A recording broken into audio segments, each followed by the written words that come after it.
we've done significant figures, we've done numbers with significant figures, we've done rounding, we've done all these things, but we've ignored the units so far. What are we going to do with those units? Our units aren't always going to be what we want them to be. Sometimes we're going to have to take units from one set to another set. And that can be very difficult to do conceptually when we don't understand quite entirely all the units that we're converting. If we've got grams to moles and we need to convert that somehow to moles, and we don't quite understand what all of those are, conceptually that can be very confusing. It turns out that the math and how we set up these problems is the same in all cases, pretty much. So if we can get a set way of doing these type of problems, even those times when we're a little confused or a little flustered about the units, if we use the same method every time, we can often solve what are called dimensional analysis or conversion problems for those times when it's hard by using the example of when it was easy. So what's an easy example? An easy example illustrating what dimensional analysis or unit conversions are, they're the same thing, is if I've got 5 dimes and I trade it out for 2 quarters. I've got the exact same value of money. I can buy the same thing for 5 dimes as I can for 2 quarters because they're both 50 cents. But what I've changed is the format of them. I've changed the units. Now, with changing the units, the number also changed. But the important part there was that the units changed. I had dimes, and now I have quarters. And in fact, we can even say this mathematically, is here we had 5 dimes, here we have 2 quarters. And if we say, hey, those are the same thing, what does it mean to be the same thing mathematically? It means they are equal to each other. And so I can write that 5 dimes is equal to 2 quarters. Now, there's lots of other conversions that we can do as well. But what I want to mention first is that there's 2 main types of conversion factors that we're going to do. 90% of what we're going to do is type 1, where we're converting 1 unit of one thing to 1 unit of something at the end. We have the same number of units at the start as we do at the end. So in this case, we had 5 dimes, and we were converting that to 2 quarters. They're the same. We had 1 unit at the beginning, 1 unit at the end. We could also do it with fractional units. We could convert grams per milliliter to pounds per gallon. We had 2 units at the beginning. Let me actually write that down. Grams per milliliters to pounds per gallon. We had 2 units at the beginning. We have 2 units at the end. These are the most straightforward kind of conversions, and we're going to get a lot of practice with them because 80% of the math we do in this class is conversions or can be set up like a conversion. But there's also other ones, and that's where we have removal or addition of 1 or more units. Now, this is often combined with conversion, but it's slightly different. So if I know that I make $18 per hour doing something, and what I really want to know at the end of my problem is just how much money did I make?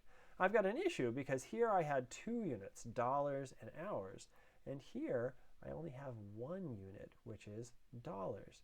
And it turns out what we're going to do in this case is if we were doing this, we'd just go ahead and multiply that by hours so that the hours would cancel, right? So $18 per hour, I work for 2 hours, I know I get $36.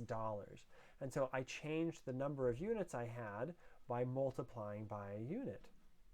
I can also do it the other way. I can say, hey, I earned $36, but what I really want to know is how much were they paying me per hour? And in that case, I've got to divide by my hours. I'd say my $36 divided by 2 hours is going to give me that I made $18 per hour. And I can set up the problem like this. These are about 10% of the problems we run across. They're not as common, but they do happen occasionally where we have to add a unit by multiplying by it or dividing by it. And we have to take away a unit either by multiplying and dividing and getting it to cancel. So we're going to focus on this one for the most part. Same number of units at the beginning as at the end, but we will see examples of the other one. Why do we care? When are we going to use it? Well, I've unfortunately had a chance with several of my children to spend time in hospitals and emergency rooms and even in the PICU for a little bit of time. And if you look at a bag of IV fluid, it's just a plethora of chemistry knowledge involved in that bag. We've got something that says it contains 0.9% sodium chloride by mass, a total volume of 500 milliliters, 900 milligrams per 1,000 milliliters of sodium chloride, 154 milliequivalents per liter of sodium, 154 milliequivalents per liter of chloride. We have to know what all of those mean, but also be able to convert them to other things. If someone wants to know, well, what is the mass of sodium that was delivered after infusing 171 milliliters of this solution, we have to be able to go from this unit of milliliters of solution to mass of sodium. And that's a conversion factor. That's taking one thing and converting it to a different form. It's not like we gave the person additional IV fluid to figure out how much sodium. We're taking this 171 milliliters of IV fluid and converting the units to a different form to tell us in that 171 milliliters, in those 5 dimes, I had 2 quarters. And my 2 quarters in this case was my mass of sodium that I put into this patient. So lots of these conversions appear quite often in the health fields. So there's 2 things when we're talking about conversions. There's these things called conversion equalities, and there's these things called conversion factors. And anytime you have a fact about something, chances are you've got an equality and a factor that's related to it. So if I say I know that 2 cups is 1 pint, you remember is equal to is kind of the same way of saying that. And so I can actually write that 2 cups is equal to 1 pint. And this is what I call a conversion equality. You can recognize it because you're setting one thing equal to another thing. There's the equal sign between them. Now, I'm going to do a little bit of math here because I know exactly what I'm doing. And I'm going to divide both sides by pint. And you're like, I would have never thought to do that. Why would I do that? Because I have a point. Okay, that's why. My pints are going to cancel on the right. I get 1, right? So I get that 2 cups over 1 pint is equal to 1. And when you have these 2 things, when you have one thing over another thing and it's equal to the value 1, we call that a conversion factor. A conversion factor is a ratio of 2 things that's equal to 1. If I started back up with my 2 cups equals 1 pint, I could have divided both sides by 2 cups, right? My 2 cups would have canceled on the left, and on the right I would have gotten 1 pint over 2 cups is equal to 1. And so it turns out that for every conversion equality, there are 2 conversion factors that you get. So if A equals B is your conversion equality, your 2 conversion factors are going to be A over B and B over A. And both of those things are going to be equal to 1. Substitute a number there. If A equals B, right? If 3 equals 3. 3 over 3 is 1. 3 over 3 is 1. So yes, it works either way. So those are our conversion equalities and our conversion factors. 1 conversion equality makes 2 conversion factors. What are we going to do with them? Right? That's the important part. How about the second one? I know that 12 inches is 1 foot. Write down a conversion equality and 2 conversion factors for that one. Well, hopefully you got something like this. 1 foot is equal to 12 inches. And then you got 12 inches over 1 foot is equal to 1 foot over 12 inches. So there's my equality on the left and my 2 conversion factors on the right. How about if I had a chicken and she weighed 3.45 kilograms? Write down a conversion equality and a conversion factor for that one. And this one's going to look a little funny.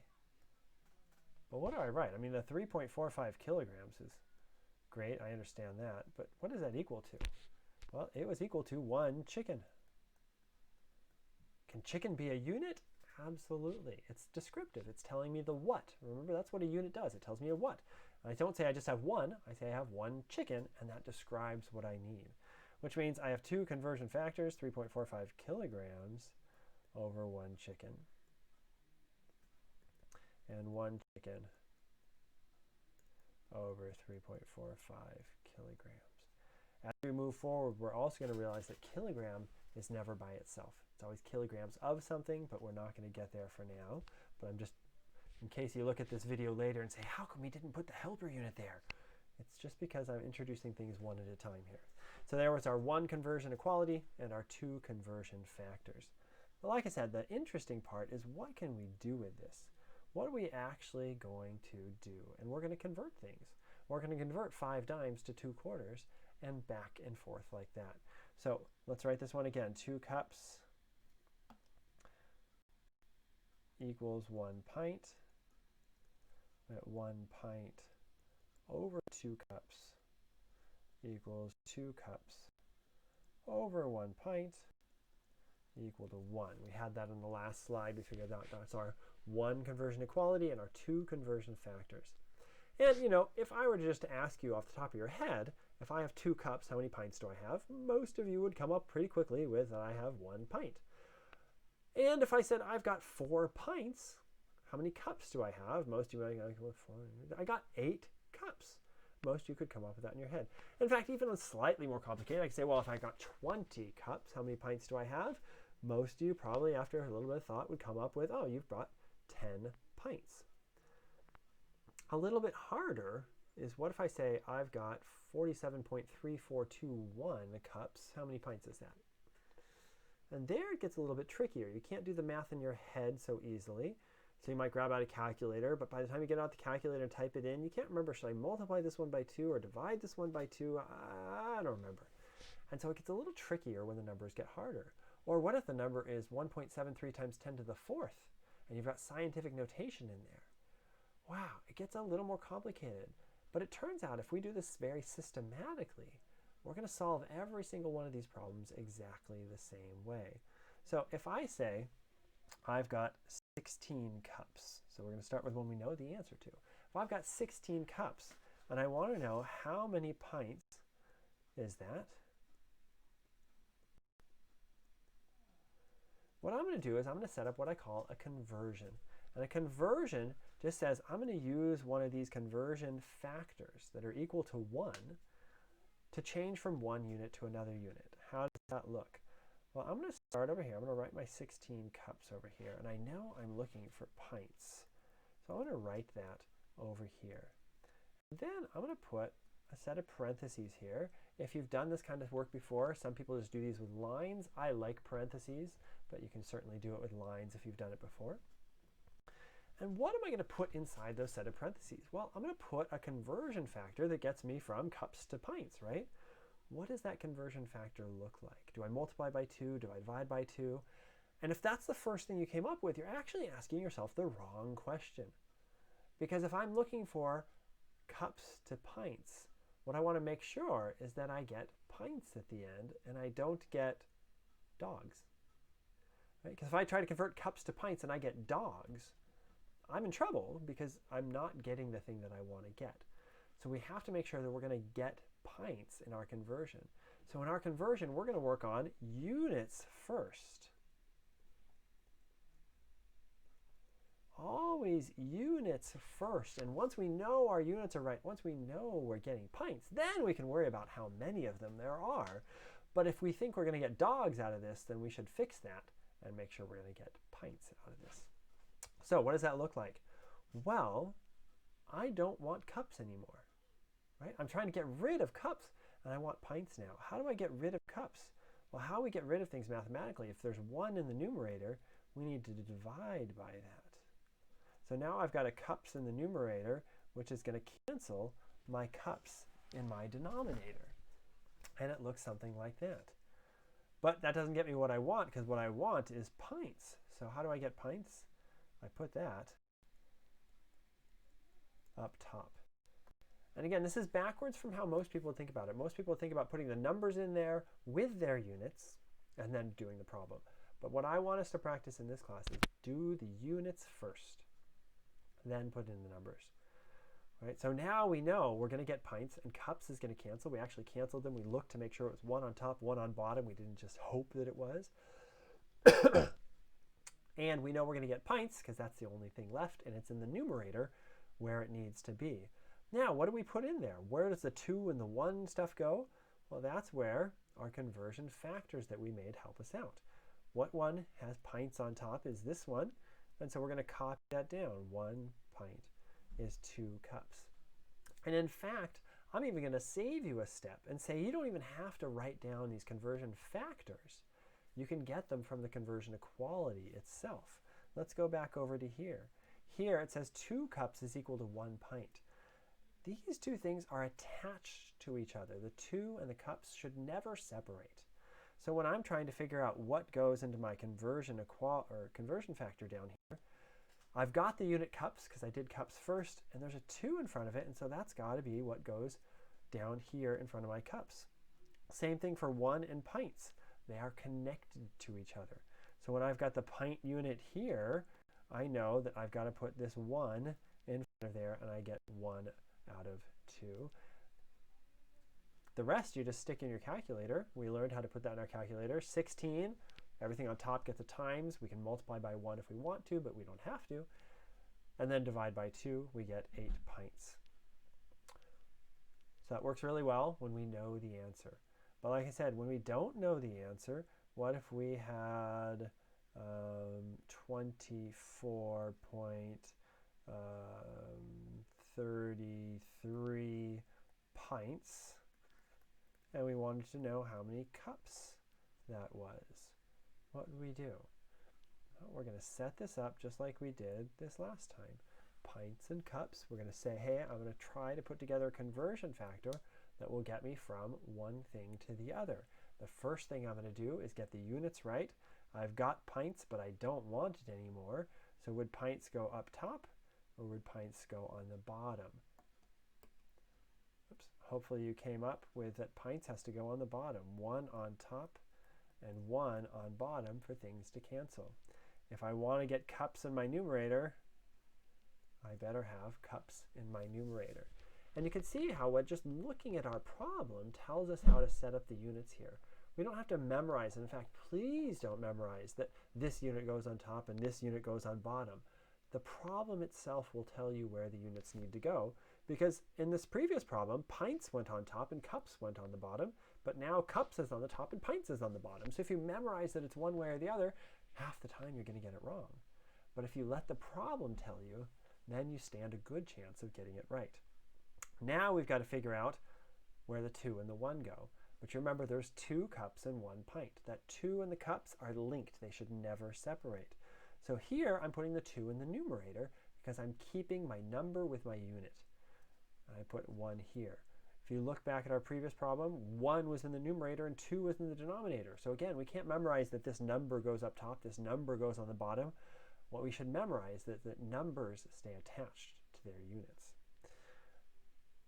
Type this in your calculator, 24.33 times 2, and you're going to get 48.66 cups.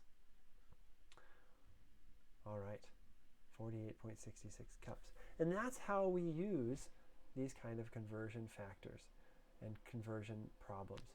We set it up the same way every time. And the general way that we're going to set up these problems is this. We are going to write down my starting units and number on the left. So on the very left-hand side of the page, where I'm going to write whatever I'm starting with. So if I have a problem that says how many feet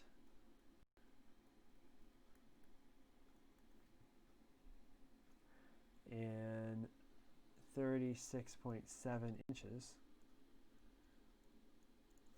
okay, what's my starting unit in numbers? Well, it's not feet, right? Because that's what I'm trying to find. So in this case, it's relatively simple. It's the other one. So I'm going to write my 36.7 inches here on the left. The next thing I'm going to do is I'm going to write the desired units on the right. What are my desired units, right? That's usually the question part. How many? What are we trying to find? In this case, it's feet. So I write that over there on the right. My next step is to write a conversion factor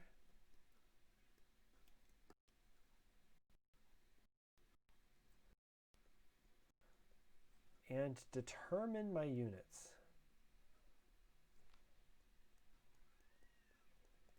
Units first. So I'm going to write a conversion factor here. It looks like parentheses with a line there. And I'm going to do my units first. Where do I get my units from? Well, I know I need to cancel my starting units, and I know I need to get to my ending units. So my starting units are going to go down here at the bottom. My ending units are going to go here at the top. And we'll see it gets a little more complicated than that when we have fractional units and things like that. But that's the general thing. One on top, one on bottom will cancel. Inches here will cancel there. And we'll get feet at the end, which is what we want. But the last step, which people often try to do as the first step, is to put in numbers into conversion and solve. Right? And you solve by typing it into your calculator. Again, remembering that calculators don't care at all about units. So feet and inches, what are we going to put in there? Well, we know that there are 12 inches in 1 foot. And so 12 and inches are inextricably linked together. So anytime you've got an inch in a conversion factor, it's going to have the 12 in front of it. Doesn't matter whether inches on the top or inches on the bottom, it's going to have the 12 in front of it. And then 1 and feet are connected to each other, and so it's going to be on the top there. So what we type in our calculator is just 36.7 divided by 12. If you type that in your calculator, you get a number that I didn't put out. So let me go ahead and type that into my calculator right now, which is 36.7 divided by 12. And it is 3.0583333333333 forever feet. So what do I do about that number? Well, it turns out there is step number 5 down here. And step number 5 down here is do your significant figures.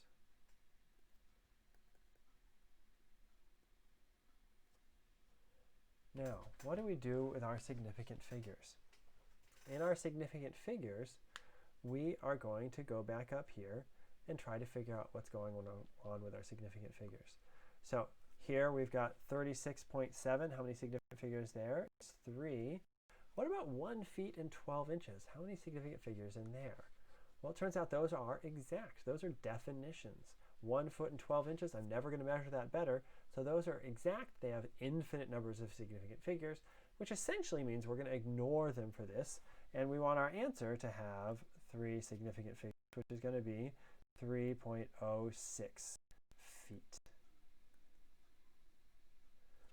So that's what we do. Write down starting units, a number on the left, desired units on the right. Get your conversion factor, determine the units first, then put in numbers, plug into your calculator, and do your significant figures.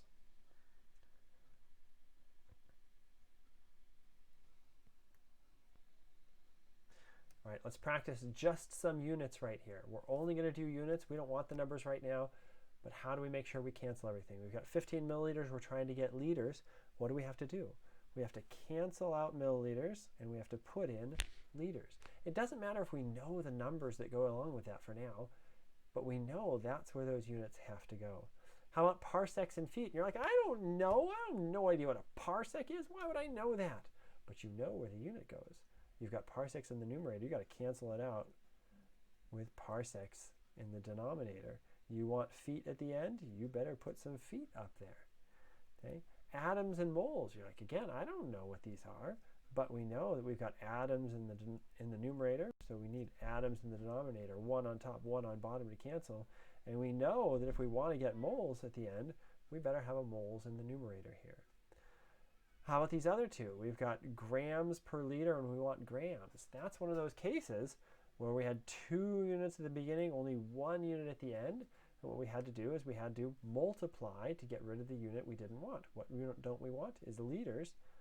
So we'd multiply by liters in this case. And what we'd have probably in a real world problem is you'd have a volume that you measured, and you'd multiply by that volume. How about 0.093 calories, and I want calories per gram? Well, I've just got calories. How do I write calories per gram? I divide by grams.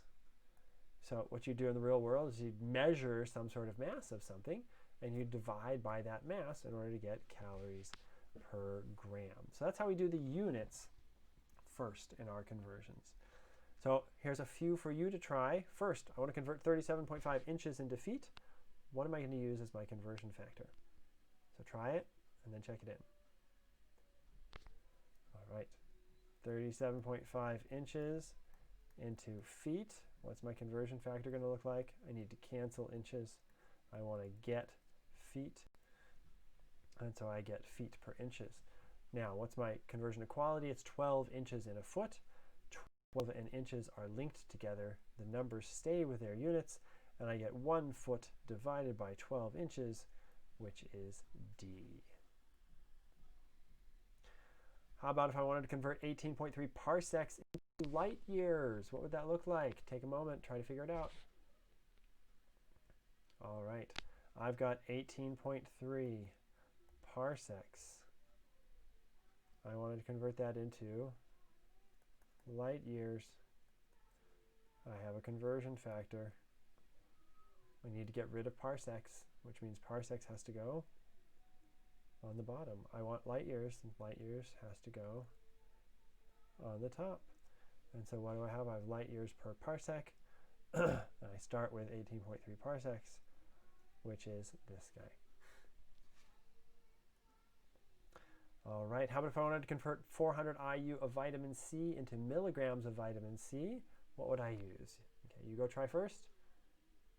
All right, so I've got 400 IU of vitamin C. I want milligrams of vitamin C. What's my conversion factor going to look like? I need to cancel this one, so it's got to go on the bottom. One on top, one on bottom. I want this one, so I've got to put that up here, milligrams of vitamin C. And that's what my conversion factor looks like, milligrams of vitamin C divided by IU of vitamin C. Okay, last one to try. We've got a fathom. It was used in the nautical days to measure sea depth. There are 6 feet in a fathom. How many feet are in 18 fathoms? So try that one out. All right. What do we start with? Do we start with 6 or do we start with 18?